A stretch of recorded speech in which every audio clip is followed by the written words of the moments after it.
Hey, good afternoon, everybody. It is September 10th, 2023, and we are in the Old Testament book of 1 Samuel. We're going to read chapter 31 today, so the last chapter in 1 Samuel.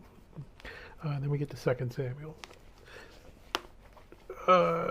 Originally, these are not separate books like we have them in our Bible, but our Bible does kind of separate some of the longer Jewish texts into two different books, and this is a good place to end it because Saul dies here, and now he starts to move out, and the focus becomes fully on David and how he's going to be king. And again, Saul dies, all of his children die, his three sons. It's been coming.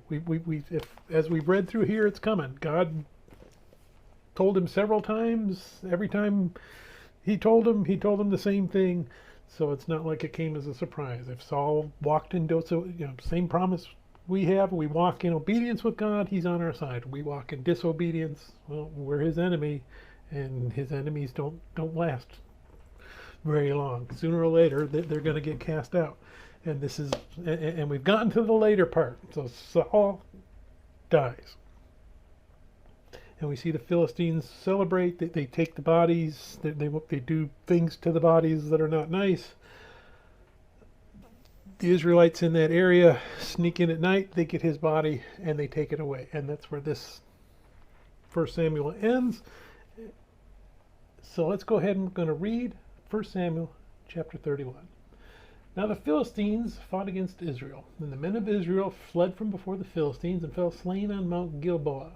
Then the Philistines followed hard after Saul and his sons, and the Philistines killed Jonathan, Abinadab, and Malchishua, Saul's sons. The battle became fierce against Saul. The archers hit him, and he was severely wounded by the archers. Then Saul said to his armor-bearer, "Draw your sword and thrust me through with it, lest these uncircumcised men come and thrust me through and abuse me."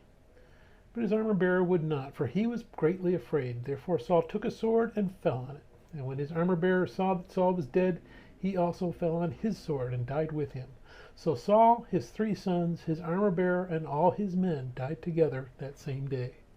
And when the men of Israel who were on the other side of the valley and those who were on the other side of the Jordan saw that the men of Israel had fled, and that Saul and his sons were dead, they forsook the cities and fled. And the Philistines came and dwelt in them. So it happened the next day, when the Philistines came to strip the slain, that they found Saul and his three sons fallen on Mount Gilboa. And they cut off his head, and they stripped off his armor, and sent word throughout the land of the Philistines to proclaim it in the temples of their idols and among the people. Then they put his armor in the temple of the Ashtorites, and they fastened his body to the wall of Bethshan. Now when the inhabitants of Jabesh-Gilead heard what the Philistines had done to Saul, and all the valiant men arose and traveled all night, and took the body of Saul and the bodies of his sons from the wall of Bethshan, and they came to Jabesh and burned them there. Then they took their bones and burned them and buried them under the tamarisk tree at Jabesh, and fasted 7 days. May God bless the reading of his word. May God bless you. Bye.